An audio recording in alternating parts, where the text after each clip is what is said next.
50 லட்சம் இளைஞர்களுக்கு வேலைவாய்ப்பு ஸ்டாலின் அரசின் அடுத்த மெகா இலக்கு.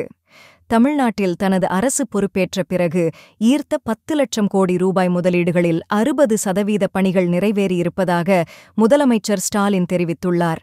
எக்ஸ் தள பக்கத்தில் முதலமைச்சர் ஸ்டாலின் வெளியிட்டுள்ள பதிவில், அரசு நிர்வாகத்தில் உள்ள இளம் ரத்தங்களான கைடன்ஸ் தமிழ்நாடு பணியாளர்களை சந்தித்தேன் எனக் கூறியுள்ளார். கைடன்ஸ் தமிழ்நாடு பணியாளர்களின் சிறப்பான பணியின் காரணமாக நமது அரசு பொறுப்பேற்ற பிறகு ஈர்த்த 10 லட்சம் கோடி ரூபாய் முதலீடுகளில் 60% பணிகள் நிறைவேறியிருக்கின்றன என தெரிவித்துள்ளார். மீதமுள்ள 40% பணிகளை நிறைவேற்றுவதற்கான பணிகளை விரைந்து முடிக்குமாறுதான் அறிவுறுத்தியிருப்பதாகவும் ஸ்டாலின் தன்னுடைய எக்ஸ் பதிவில் சுட்டிக்காட்டியுள்ளார். மேலும் 50 லட்சம் இளைஞர்களுக்கு வேலைவாய்ப்பை உருவாக்கிட வேண்டும் என கைடன்ஸ் தமிழ்நாடு பணியாளர்களுக்கு நான் இலக்கு நிர்ணயம் செய்துள்ளேன் என்றும் முதலமைச்சர் ஸ்டாலின் தெரிவித்துள்ளார்.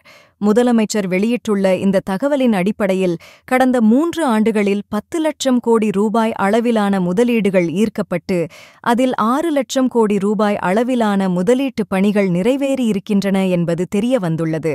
கைடன்ஸ் தமிழ்நாடு என்பது மாநில தொழில்துறை சேர்ந்த ஒரு பிரிவாகும். இவர்கள் தமிழ்நாட்டுக்கான முதலீடுகளை ஈர்ப்பதற்கு முக்கியத்துவம் கொடுத்து செயல்பட்டு வருகின்றனர். இதனிடையே தொழில்துறை அமைச்சர் DRP ராஜா 10 லட்சம் கோடி ரூபாய் முதலீடு ஈர்த்ததன் மூலம் அரசு 30 லட்சம் வேலை வாய்ப்புகளை தமிழ்நாட்டில் உருவாக்கியிருப்பதாக தெரிவித்துள்ளார்.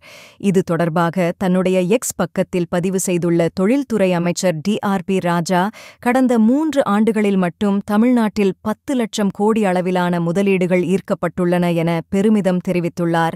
இதன் மூலம் 50 லட்சம் வேலைவாய்ப்புகளை உருவாக்க வேண்டும் என முதலமைச்சர் ஸ்டாலின் தங்களுக்கு இலக்கு நிர்ணயம் செய்திருப்பதாக தெரிவித்துள்ளார்.